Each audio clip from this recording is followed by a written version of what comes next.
In the silence of the western frontier, where the whisper of the pines echoed louder than any spoken word, a man known only as the lonely lumberjack lived a life carved by solitude. His cabin stood deep within the forest, away from the dust and chatter of the townsfolk, as if he himself had chosen exile. But solitude can be deceptive, for beneath his rough exterior and calloused hands was a heart carrying a past too heavy to speak of. It was this very silence that made the townspeople wary of him, spinning stories that painted him both as a beast and as a broken man. Then, one day, fate twisted its cruel knife. In a town driven by whispers and power, the lumberjack found himself trapped in a marriage not of love, but of force. The bride, a woman marked by mystery and burden, stood beside him like a ghost tethered by obligation rather than affection. The townsfolk gathered to watch the union, some with pity, others with scorn, while the lumberjack's eyes burned with the silent question, why him, and why now?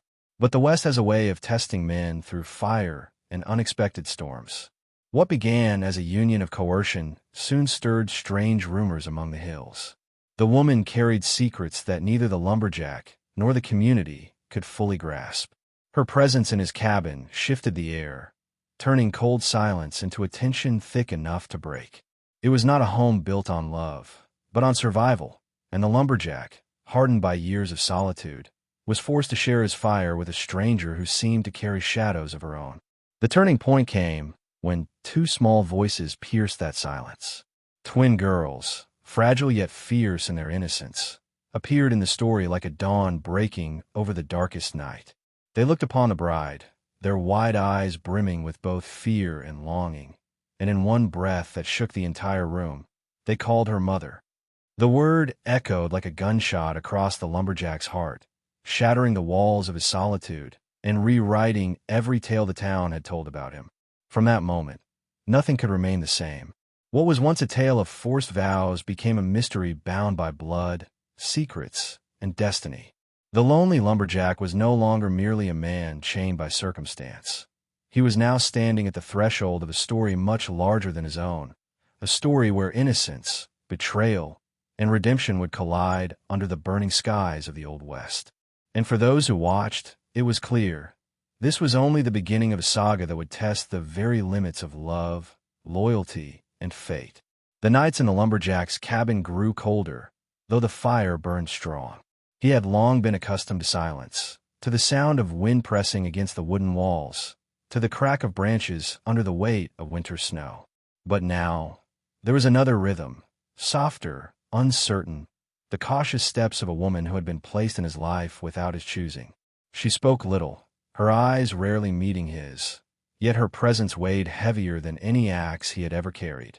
It was a union that neither sought, and yet destiny had bound them under the judgmental gaze of the town. The lumberjack often wondered what sins or debts had forced this marriage. The whispers in the saloon spoke of power plays, of families desperate to cover shame, of bargains made in back rooms where men wore polished boots and women had no voice. Each rumor tangled itself into his mind like a thorn vine, but the truth remained locked within the woman's silence. She moved through his cabin with careful grace, her every step a reminder that this was not the life either of them had chosen. At first, he resisted her presence. His table, once set for one, now carried the clinking of two plates.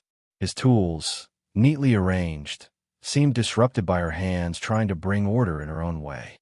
Even the air in the cabin shifted, carrying the faint scent of flowers pressed in her clothes, a strange softness amidst the scent of pine and smoke. The lumberjack's heart, scarred and guarded, refused to bend. Yet, every wall he built seemed weaker each time her shadow moved beside his. Beyond the forest, the town watched with cruel interest.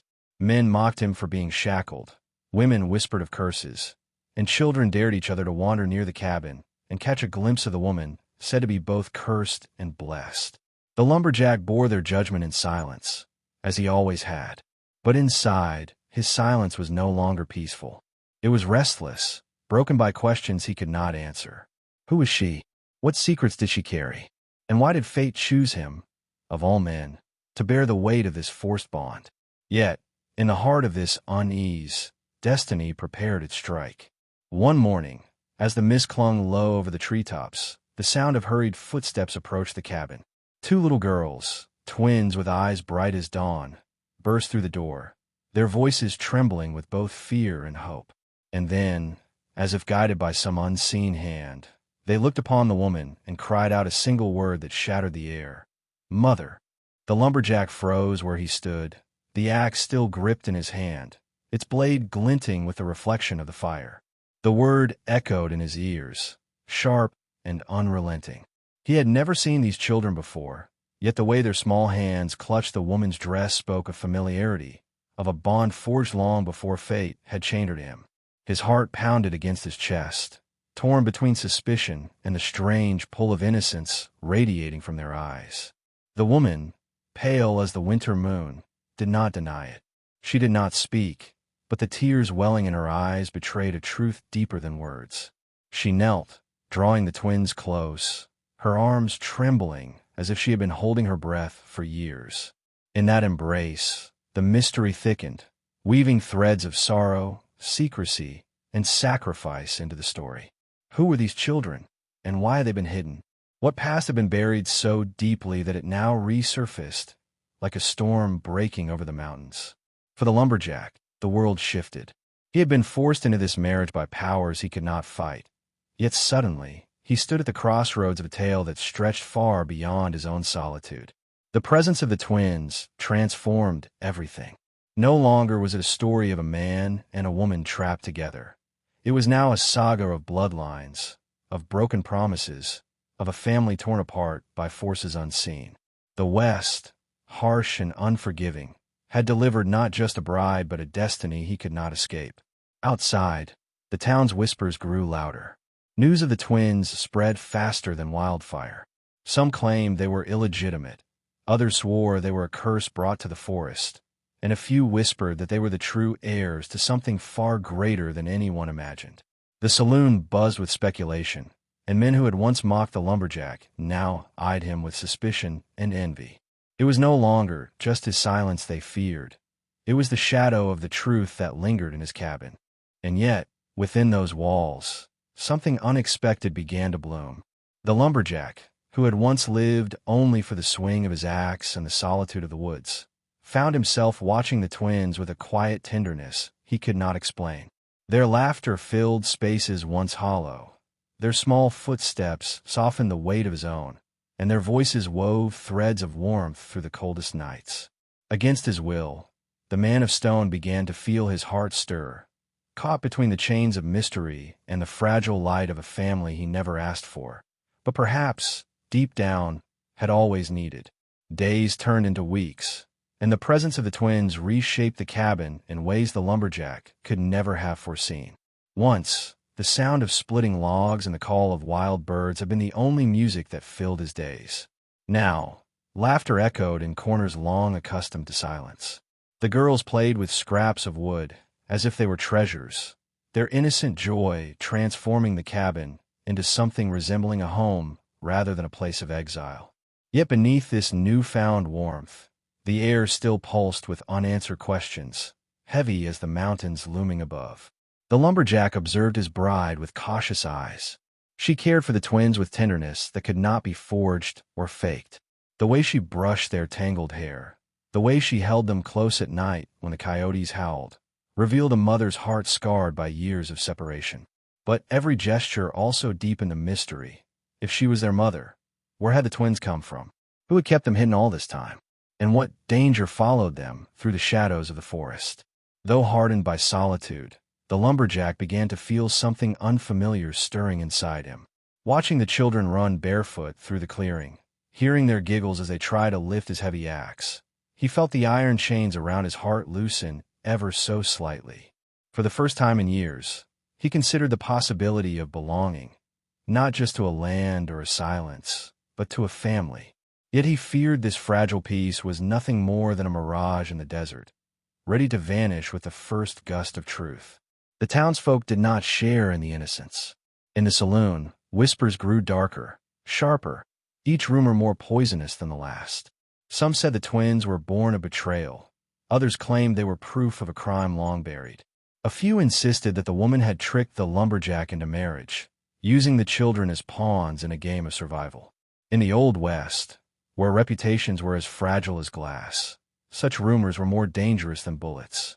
But the lumberjack was no stranger to carrying burdens heavier than men could imagine. And though he never spoke of it, a vow began to form in the silence of his heart. He would protect the woman and her children, no matter the cost. Whether fate had cursed him or blessed him, he knew one truth: the forest, his axe, and his silence had prepared him for battles unseen. And soon, that vow would be tested in ways he could not yet grasp. One evening, as the sun bled red across the horizon, a knock thundered against the cabin door. The lumberjack rose with caution, his instincts sharpened by years of solitude and survival. When he opened it, he found not a traveler nor a neighbor, but a man cloaked in shadows, his eyes sharp as knives. The stranger's gaze fell first on the twins, and in that moment, the lumberjack felt a chill colder than winter crawl through his veins.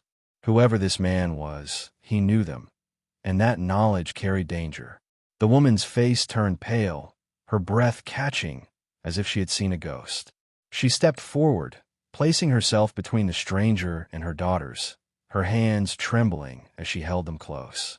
Not a single word was exchanged, but the silence carried the weight of 1,000 confessions.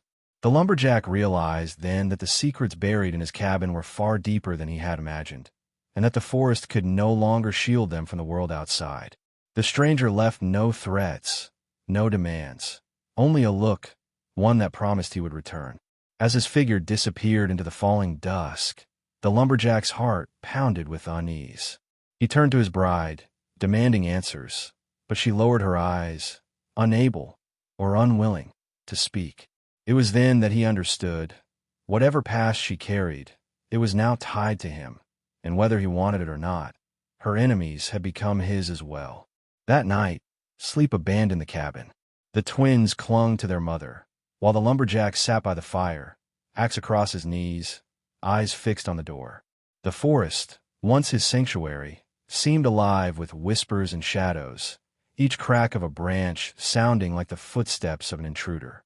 He had built a life of solitude to escape the dangers of men, yet now, fate had dragged him into a storm fiercer than any he had faced before. But in the midst of this fear, a strange strength grew within him. For years, he had lived only for himself, his life reduced to survival and silence. Now, he felt the weight of others depending on him, and though it pressed heavy on his shoulders, it gave his existence a meaning he had long forgotten. The lonely lumberjack was no longer a man adrift in exile. He was a husband, a guardian, perhaps even a father, and no force in the West would take that from him without a fight. The days following the stranger's visit carried a tension that never seemed to lift. Every creak of the cabin floor, every rustle in the trees outside, felt like a warning. The twins no longer laughed as freely, their play interrupted by quick glances toward the window, as if expecting to see the dark figure return. The lumberjack's bride grew more withdrawn, her eyes shadowed by secrets she still refused to share. Yet, despite her silence, he could sense the storm of fear raging within her heart. The lumberjack himself changed, too. He began to patrol the clearing at dawn and dusk, his axe never far from reach. His once solitary existence, where his only enemies were the elements and the wild, had now transformed into a battlefield of unseen foes. The forest, once a place of peace, had become a fortress he was sworn to defend. And though he spoke little, his actions made one thing clear: he would not allow harm to touch the woman or the children who had been thrust into his care. Still, the mystery gnawed at him. Who was the stranger? What claim did he have over the woman and the twins? At night, as the fire cast long shadows across the cabin walls, the lumberjack replayed the moment when the girls had first cried out, "Mother." That single word, spoken with such conviction, had bound him to them. Yet without answers, he felt like a man standing on shifting sand, unable to tell if he was protecting innocence or being drawn into a deception far greater than he could imagine. The town, always hungry for stories, fanned the flames of his doubt. Men in the saloons spoke of outlaws hiding among honest folk, of families torn apart by vengeance and greed. Some swore the stranger was a bounty hunter, others whispered he was kin to the bride, come to reclaim what had been stolen. Each tale carried its own poison, and though the lumberjack tried to ignore them, their words seeped into his thoughts like smoke he could not escape. And yet, despite the unease, a bond was forming in the silence of the cabin. The twins began to look at the lumberjack not with fear, but with trust. They followed him as he chopped wood, their small hands reaching to help, their laughter returning in fragile bursts. The woman, though haunted, began to glance at him with eyes that carried something more than fear, something closer to gratitude, perhaps even hope. For the first time, the lonely lumberjack began to wonder if fate, cruel as it seemed, had brought him exactly what he needed. The fragile peace shattered one night when the sound of horses thundered through the valley. The lumberjack rose from his chair, heart pounding as he gripped his axe, ready for whatever danger had finally come.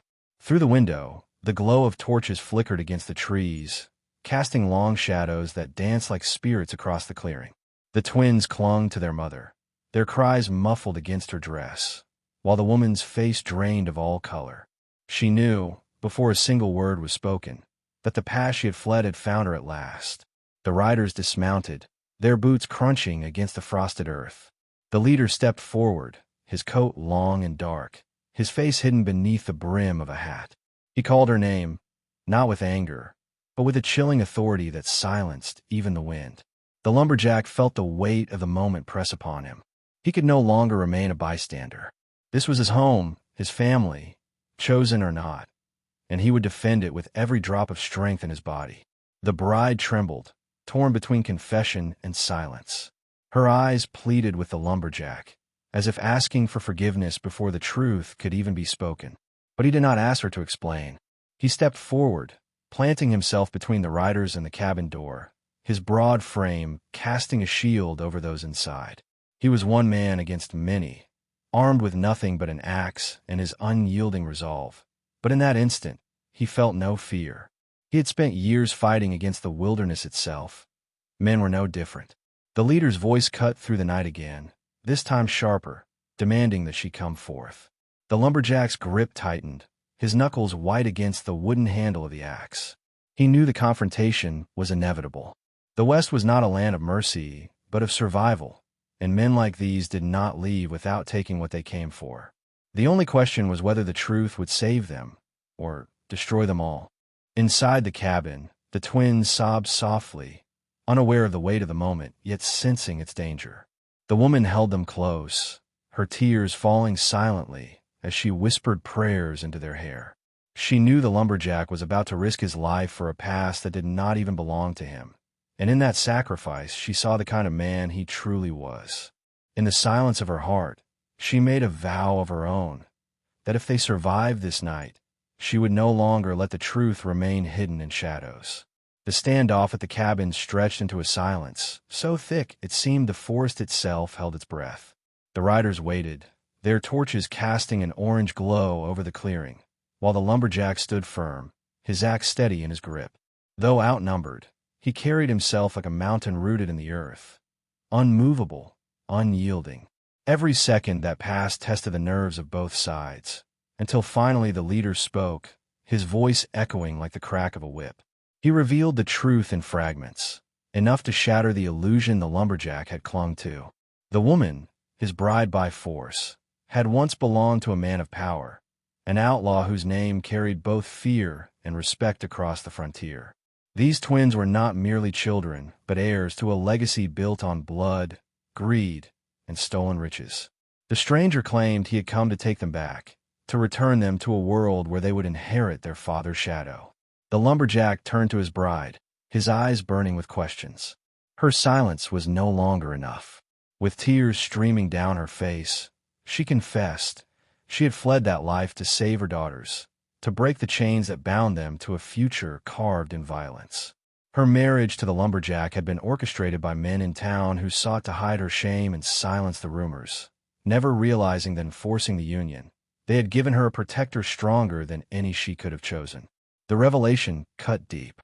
The lumberjack, who had lived in solitude to escape the cruelty of men, now found himself standing against some of the darkest forces the West had to offer. Yet, as he looked into the frightened eyes of the twins, he understood that his path had already been chosen. He was no longer free to walk alone.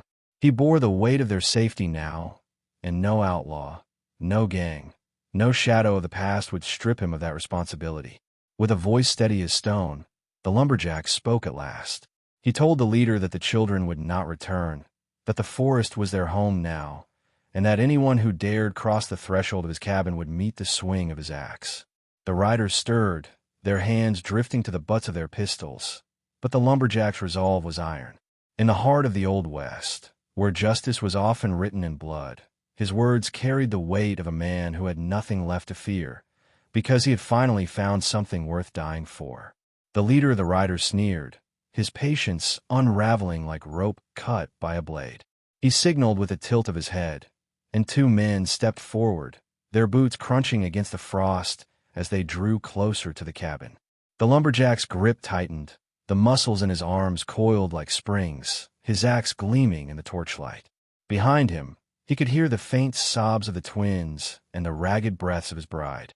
This was no longer a standoff. It was the edge of war.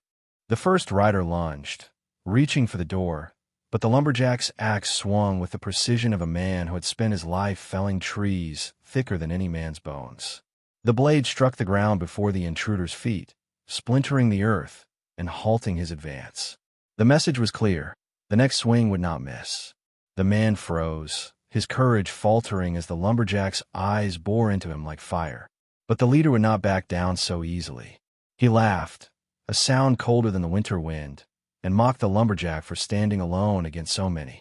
Yet, in his arrogance, he failed to see the truth. The lumberjack was not alone. The forest, vast and unrelenting, had always been his ally.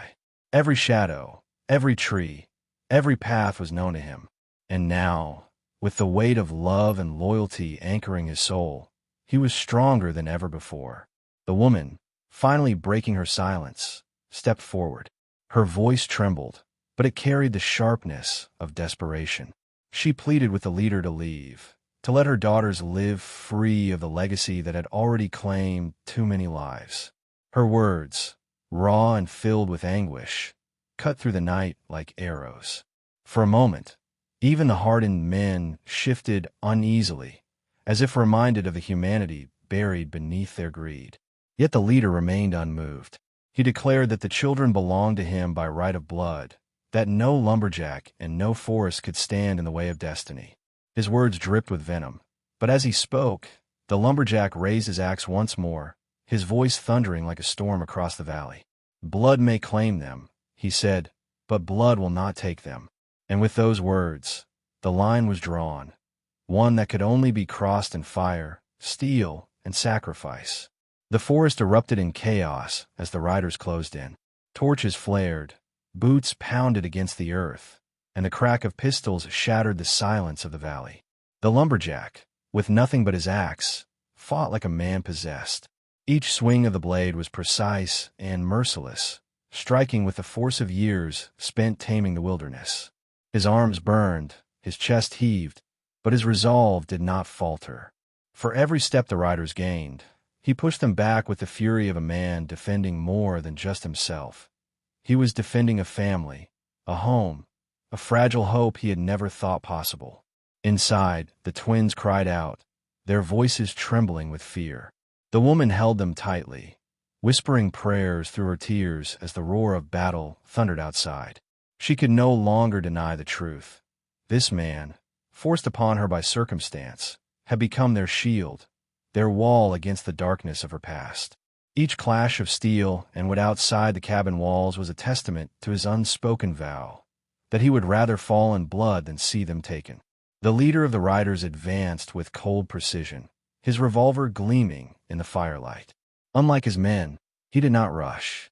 He moved with the calm of a predator certain of his victory. His voice, sharp and cruel, cut through the night as he taunted the lumberjack, reminding him that no man could stand against destiny. But the lumberjack did not waver. His silence was his weapon, his strength carved from years of hardship and solitude, a strength that no words could break. Blood stained the clearing, the ground littered with splintered wood and fallen men. The forest bore witness to a battle unlike any it had seen before, one where the line between man and legend blurred with every swing of the axe. Yet even as the lumberjack fought with the fury of 10 men, he knew the battle could not last forever. His strength, though mighty, was not infinite, and the enemy was relentless, fueled by greed and bound by shadows that stretched far beyond the clearing. But just as the weight of despair threatened to crush him, a sound broke through the night, the sharp crack of a rifle echoing from the ridge above. One rider fell, then another. The lumberjack turned, stunned, as figures emerged from the trees. Men from the town, hunters and farmers, men who had once mocked him for his solitude. They had come, drawn not by loyalty, but by the truth of what was at stake. For the first time, the lumberjack realized he was not entirely alone. The fight was far from over, but hope, fragile and fierce, had ignited in the heart of the forest. The tide shifted as the townsmen joined the fray, their rifles spitting fire into the night. The riders, once confident and cruel, faltered under the sudden resistance. The leader, however, did not retreat.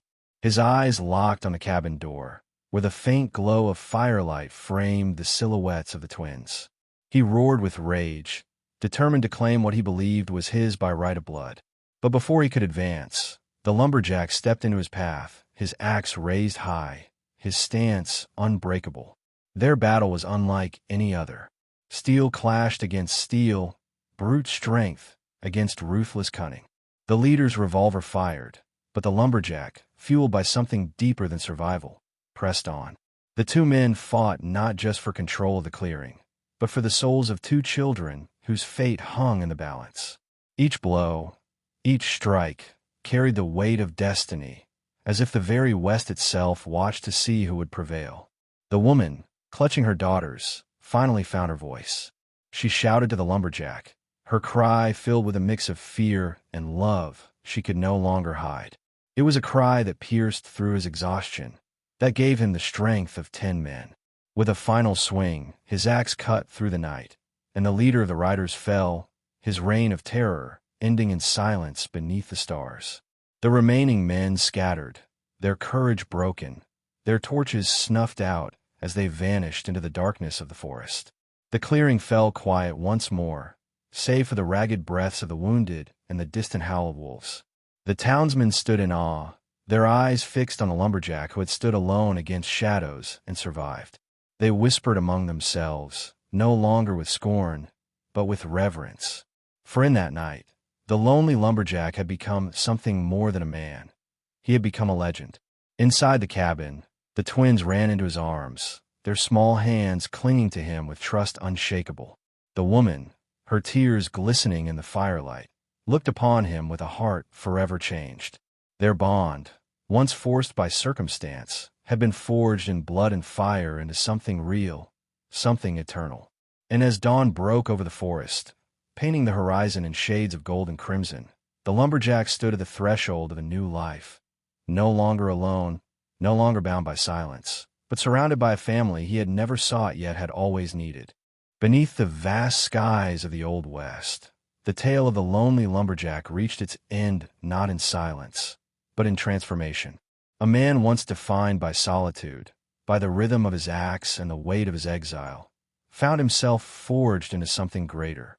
Through fire and blood, he discovered that even the most desolate hearts can be awakened when bound to love, loyalty, and sacrifice. His journey reminds us that destiny often comes uninvited, yet it shapes us into who we were always meant to be. The forced marriage that once felt like a chain became the key that unlocked his true strength. What began as a burden turned into a blessing, not because fate was kind, but because he chose to fight for what was placed in his hands. The twins, who entered his cabin with trembling voices, became the light that softened his silence. And the woman, torn by shadows of her past, found refuge not in the safety of walls, but in the courage of a man who stood unbreakable when the storm came. This story is more than a battle fought with axes and guns. It is a reminder of what it means to stand firm when all the world demands surrender. The lumberjack did not become a legend because he sought glory. He became one because he chose to protect what was fragile, because he refused to let fear dictate the fate of the innocent. In the harsh land of the West, Where many men lived only for themselves, he chose to live for others. And in doing so, he found a family he never knew he needed. As the sun rose over the valley, the forest carried no whispers of the riders, no echoes of violence, only the sound of children's laughter and the quiet strength of a man who no longer walked alone. And perhaps that is the true lesson of this tale, that even in a world shaped by loss and survival, love has the power to carve a new path, one stronger than the sharpest blade or the fastest gun. It is in protecting others that we truly discover who we are. If this story stirred your heart, share your thoughts in the comments. What part of the Lumberjack's journey spoke to you most? Do not forget to like this video if it moved you, and subscribe to the channel so you never miss the next tale that carries the spirit of the Old West. Each story holds a piece of wisdom, each voice a reminder that even in the loneliest places, hope can still take root. Stay with us, and let these stories continue to live on in you.